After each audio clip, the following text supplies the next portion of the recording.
Episode 2 की शुरुआत में हम देखते हैं कि सुबह हो गई है, लेकिन जागन जरा भी नहीं सोया था क्योंकि नेफेलिया उसके बगल में ही सो रही थी। और ऐसा इसी वजह से क्योंकि नेफेलिया को जो रूम पसंद आया था उसकी हालत काफी ज्यादा खराब थी। इसी वजह से जागन ने नेफेलिया को यहाँ पर सुला दिया और वो खुद भी उसके साथ वहीं रुका। लेकिन नेफेलिया के पास में होने की वजह से बेचारा जरा भी सो नहीं सका और अब उसे भूख लगाई है। अगले सीन में जब नेफेलिया की आँख खुलती है तब वो देखती है कि वो जागन का चोगा उड़े हुए हैं। इसी वजह से वो उसे सही से रख देती है। तभी जागन वहाँ आ जाता है। जागन को देखकर नेफेलिया उससे गुड मॉर्निंग कहती है, लेकिन जागन को ये पता नहीं होता कि जब तुमसे कोई गुड मॉर्निंग कहे तो तुम्हें उससे क्या कहना चाहिए। हेलो, गुड मॉर्निंग, मैं क्या कहूँ इससे? सो अब जागन कहता है कि मैं खाना लेकर आया हूँ, लेकिन बेचारा मन में कहता है कि मुझे तो बात ही करना नहीं आता। अब इसके बाद ये दोनों खाना खाने लगते हैं, लेकिन जागन का मूड अभी भी ऑफ होता है। लेकिन तभी नेफेलिया बोलती है कि मास्टर, मैं जो खा रही हूँ वही आप भी खा रहे हैं। जागन कहता है कि क्यों, क्या हुआ? सो नेफेलिया बोलती है कि मैं एक गुलाम हूँ और गुलामों को ऐसा ही खाना दिया जाता है। और ये बात सुनकर जागन भी हैरान हो जाता है। और अब जागन नेफेलिया को देखकर मन में कहता है कि इसके चेहरे से ये मुझे गुस्सा तो बिल्कुल भी नहीं लगती। नहीं, इसका ये एक्सप्रेशन कह रहा है कि मुझे इस आदमी को लेकर कुछ करना होगा वरना ये मारा जाएगा। और इसके बाद वो खाने को देखकर कहता है, तो ये खाना हमारे खाने के लायक तो शायद नहीं है, लेकिन मैं तो हमेशा से यही खाता आ रहा हूँ। वैसे नॉर्मल लोग क्या खाते होंगे? अब जागन की ये बात सुनकर नेफेलिया कहती है कि अगर आपको कोई दिक्कत ना हो तो क्या मैं खाना बना सकती हूँ? अब ये बात सुनकर जागन हैरानी में पूछता है कि क्या तुम खाना बना सकती हो? वो कहती है कि हाँ। और अब जागन सोचने लगता है कि जिस लड़की से मैं प्यार करता हूँ मुझे उसके हाथों का बना खाना खाने को मिलेगा। मैंने तो कभी ये सोचा भी नहीं था। और अब जागन अपने अगले टास्क के लिए तैयार हो जाता है, ग्रोसरी शॉपिंग। अगले सीन में एक बग्घी वाला इनसे कहता है कि अगर तुम दोनों को राइड चाहिए तो 3 पीतल के सिक्के लगेंगे। लेकिन जागन के पास तो पैसे होते ही नहीं हैं, क्योंकि उसने 1 मिलियन गोल्ड कॉइन्स में नेफेलिया को खरीद लिया था। इसी वजह से जागन डिसाइड करता है कि वो चल कर जाएंगे। और अब इसके बाद ये दोनों चलते हुए टाउन की ओर जाने लगते हैं। और जागन यहाँ सोच रहा था कि मेरे पास तो एक फूटी कौड़ी भी नहीं है। कैसा रहेगा अगर मैं महल में मौजूद फालतू का सामान बेच दूं, जैसे वो टॉर्चर इक्विपमेंट्स। लेकिन मैं वो सामान लेकर कैसे जाऊंगा? शायद से मुझे उस ड्राइवर को ही बेहोश कर देना चाहिए था। लेकिन अगर मैं वैसा गलत काम करूंगा तो ये मेरे बारे में क्या सोचेगी? शायद से मुझे उस महल को बेचकर नेफी के साथ एक होटल खरीद लेना चाहिए। अब वो ये सब सोच ही रहा था, लेकिन तभी उसे किसी के चिल्लाने की आवाज आती है और ये होता है ड्राइवर, जिस पर कुछ डाकुओं ने हमला कर दिया था और वो उसका सामान लूट रहे थे। और उस बग्घी में एक लड़की भी बैठी हुई थी। अब जागन ये सब होते हुए देख ही रहा था, लेकिन तभी वो नेफी के चेहरे पर उदासी देखता है और इसी वजह से उसे लगता है कि शायद से नेफी को भी इसी तरीके से किडनैप किया गया होगा। और इसके बाद जागन उन बैंडिट्स में से एक के ऊपर बिजली गिराकर उसे बेहोश कर देता है। ये देखकर नेफेलिया हैरान हो जाती है। दूसरी ओर जागन को देखकर ये सभी डाकू समझ जाते हैं कि वो एक सॉर्सरर है। इसी वजह से ये सभी उस पर एक साथ हमला करने का डिसाइड करते हैं। और यहाँ जागन नेफी से पीछे हटने को बोलता है और इसके अलावा वो उससे कुछ नहीं कहता, जैसे तुम्हें डरने की कोई जरूरत नहीं है, मैं तुम्हारी हिफाजत करूँगा, लेकिन मैं ये वादा कर सकता हूँ कि तुम्हें डरने की कोई जरूरत नहीं है। और तभी एक डाकू जागन पर हमला कर देता है, लेकिन जागन बड़े ही आराम से उसके हथियार को पकड़ लेता है और इसके बाद उसके हथियार को तोड़कर उसमें एक उंगली मारता है। और उस एक उंगली की ताकत की वजह से ही वो टकला डाकू काफी ज्यादा इंजर्ड होकर एक दूसरे डाकू से टकरा जाता है।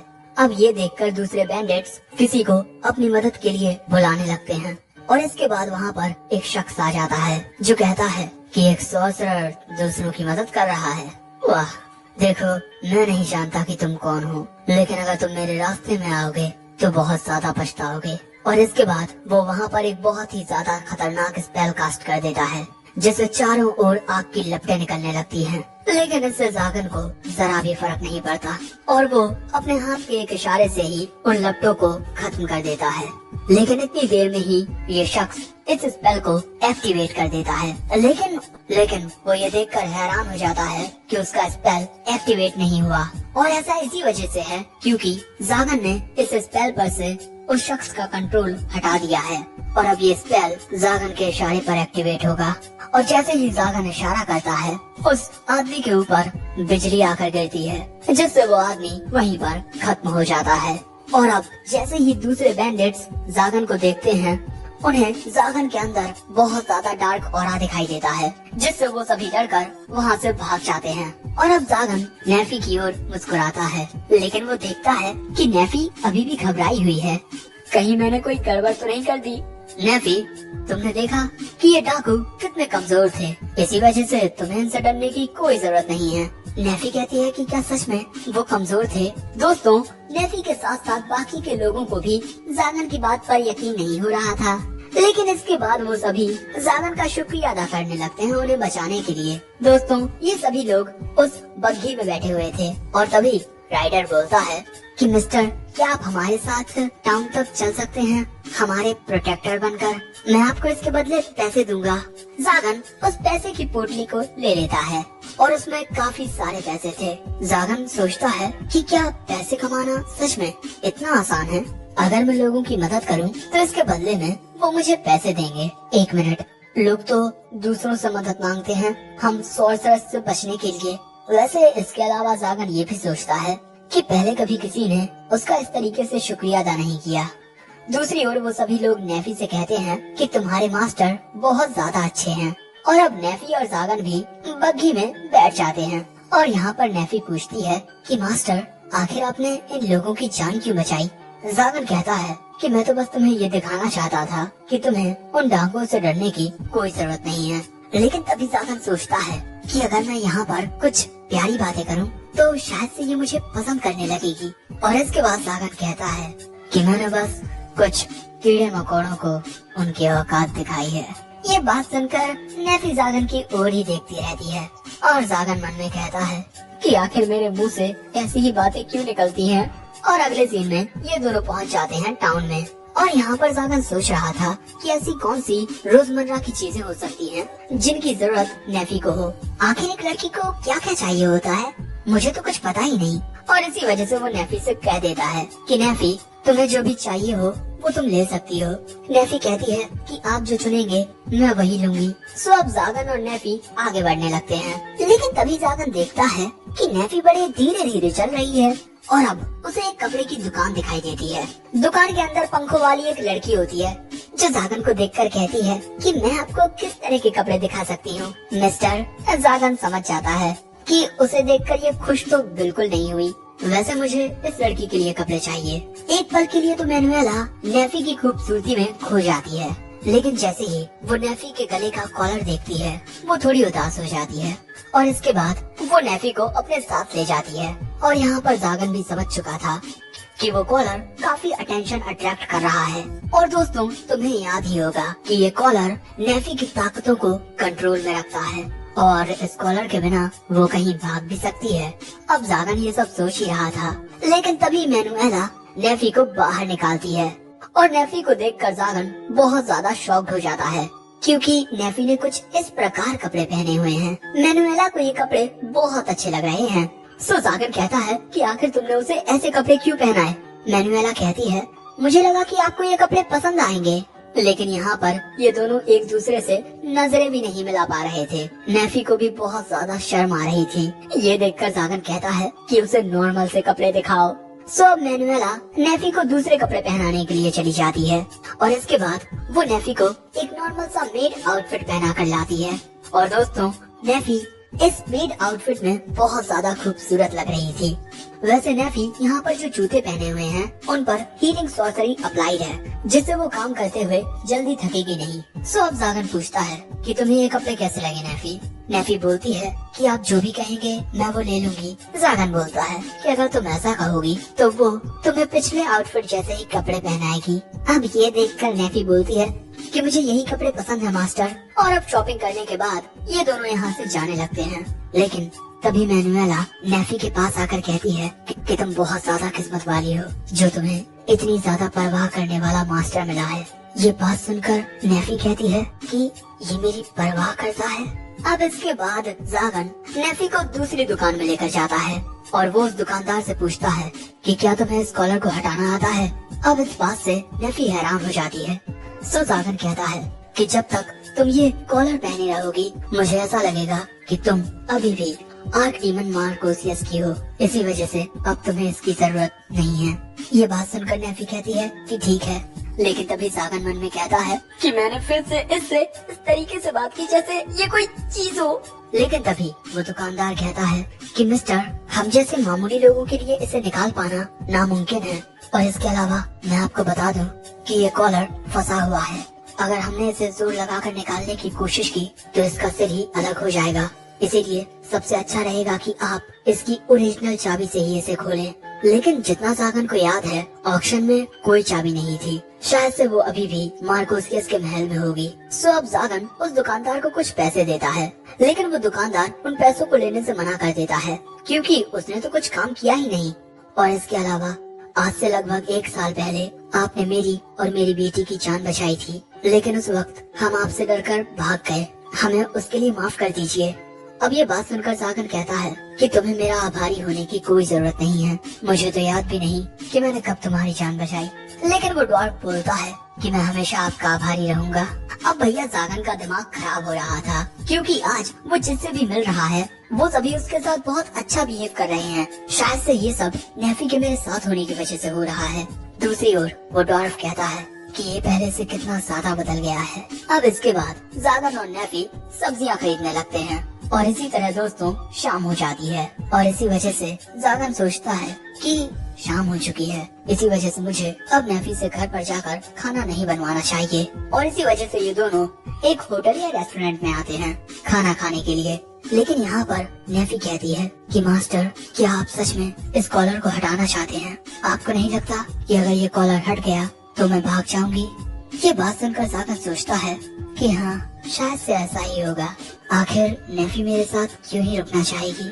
लेकिन भले से ही वो मुझे छोड़कर भाग जाए। लेकिन फिर भी, और अब जागन कहता है कि मैं इस कॉलर को अभी थोड़ी निकाल सकता हूँ, इसी वजह से तुम्हें ज्यादा उम्मीदें नहीं रखनी चाहिए। लेकिन फिर वो मन में कहता है कि आखिर मैं इससे ये क्यों नहीं कह सका कि फिर भी मैं तुम्हारे ऊपर से इस कॉलर को हटाऊंगा। लेकिन तभी नेफी जागन को इस तरीके से देखकर मुस्कुराती है। लेकिन इसके बाद जागन ये नोटिस करता है कि नेफी खाना नहीं खा रही। वो पूछता है कि क्या तुम्हें चाकू और कांटे का इस्तेमाल करना नहीं आता? नेफी अपने पास्ट को याद करते हुए कहती है कि मैंने कभी भी इस तरीके से खाना नहीं खाया। ये बात सुनकर जागन सोचता है कि हम न समझा, आखिर क्यों मेरी निगाहें पहली ही नजर में नेफी पर थम गयी, क्योंकि हम दोनों एक जैसे हैं। और अब जागन कहता है कि तुम जैसे चाहे वैसे खाना खा सकती हो, तुम्हें यहाँ पर अपने मैनर्स दिखाने की कोई जरूरत नहीं है। और इसके अलावा ये खाना तुम्हें सुबह के ब्रेकफास्ट से तो काफी ज्यादा पसंद आएगा। सो अब नेफी जैसे ही कांटे से खाना खाने की कोशिश करती है, वो खाना उठा ही नहीं पाती। लेकिन तभी उसकी नजर चम्मच पर पड़ती है और अब वो चम्मच से खाना खाती है। लेकिन दोस्तों, शुरू में वो खाना खा नहीं रही थी, बल्कि किसी कैंडी की तरह चूस रही थी। लेकिन इसके बाद जब वो उस खाने को अपने दांतों से चबाती है, तब उसे उस खाने का टेस्ट आता है और इसके बाद वो उसकी तारीफ करने लगती है कि ये काफी ज्यादा जूसी है। इसके बाद जब जागन कांटे से खाना खाने की कोशिश करता है तो वो भी नहीं खा पाता। अब ये देखकर नेफी अपनी चम्मच से जागन को खाना खिलाने की कोशिश करती है और जागन यहाँ पर बहुत ज्यादा नर्वस हो जाता है और वो उस निवाले को खा लेता है। लेकिन इसके बाद हम देखते हैं कि ये दोनों ही काफी ज्यादा शर्माने लगते हैं। और इसके बाद नेफी कहती है कि मास्टर, आपने कभी भी मुझे ऑर्डर्स नहीं दिए, तो क्या आप मुझे वो काम करने की इजाजत दे सकते हैं जो आपके लिए फायदेमंद हो? जागन कहता है कि जो तुम्हारी मर्जी हो तुम वो कर सकती हो। और इसके बाद वो भी नेफी की ओर एक निवाला करता है। शर्माते हुए नेफी भी शर्माते हुए उसे खा लेती है और इन दोनों के बीच का ये प्यार देखकर कुछ लोग वहाँ पर हंसने लगते हैं। इसी वजह से ये दोनों खाना खाकर रेस्टोरेंट से बाहर निकल आते हैं और अपने घर की ओर निकल पड़ते हैं। लेकिन इसके बाद हम एक लड़की को देखते हैं जो कह रही थी कि वो कोई सपना नहीं था, एक सॉर्सरर ने मेरी जान बचाई।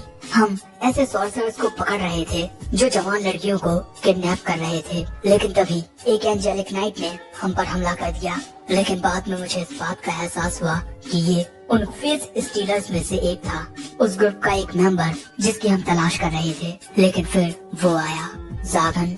उसकी आंखों में मुझे जरा भी रहम नहीं दिखा, लेकिन ना जाने क्यों वो मुझे अकेला लगा।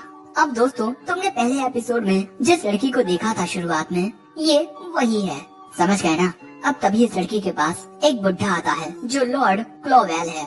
वो कहता है कि तुम्हें फॉर्मेलिटी करने की कोई जरूरत नहीं है, आखिर तुम वो हीरो हो जिसने टाउन में चल रही किडनैपिंग्स को रोका है। वो लड़की कहती है कि नहीं, अपने इस मिशन के दौरान मैंने 4 एंजेलिक नाइट्स को खोया है। वो कहता है कि तुम्हारी इसमें कोई भी गलती नहीं थी और इसके अलावा तुमने उनका बदला भी लिया है, तुम्हें खुद पर गर्व करना चाहिए। लेकिन ये सब अभी तक खत्म नहीं हुआ है। इस घटना की गहराई से जांच करने के बाद हमें पता चला कि इस किडनैपिंग के काम में एक और आदमी शामिल है, द सॉर्सरर जागन। और ये बात सुनकर वो लड़की हैरान हो जाती है और कहती है कि शायद से ये कोई गलतफहमी है। वो आदमी कहता है कि भले से ही उसका इन किडनैपिंग से कोई लेना देना ना हो, लेकिन फिर भी वो एक बुरा आदमी है। अब ये बात सुनकर वो लड़की कहती है, तो आप ये मिशन मुझे दीजिए। वो आदमी कहता है कि जैसा तुम कहो, maiden of the secret sword angelic knight की कैप्टन कैस्टिले लिक्विस्ट। तो अब दोस्तों, ये लड़की उसी आदमी को खत्म करने के लिए जा रही है जिसने इसकी जान बचाई थी। वैसे तुम लोगों को क्या लगता है, क्या जागन सच में इन किडनैपिंग्स के पीछे है या फिर ये चर्च की एक चाल है? और क्या जागन सच में मारा जाएगा क्योंकि इस लड़की के पास द सेक्रेट स्वॉर्ड है? इन सभी सवालों के जवाब आने वाले एपिसोड्स में मिलेंगे। और आगे के एपिसोड्स देखने के लिए तुम्हें हमारे चैनल एनिकॉन एक्सप्लेन को सब्सक्राइब करना है, इस वीडियो को लाइक करना है और इसी के साथ कमेंट भी करना है। And in the end, sayonara.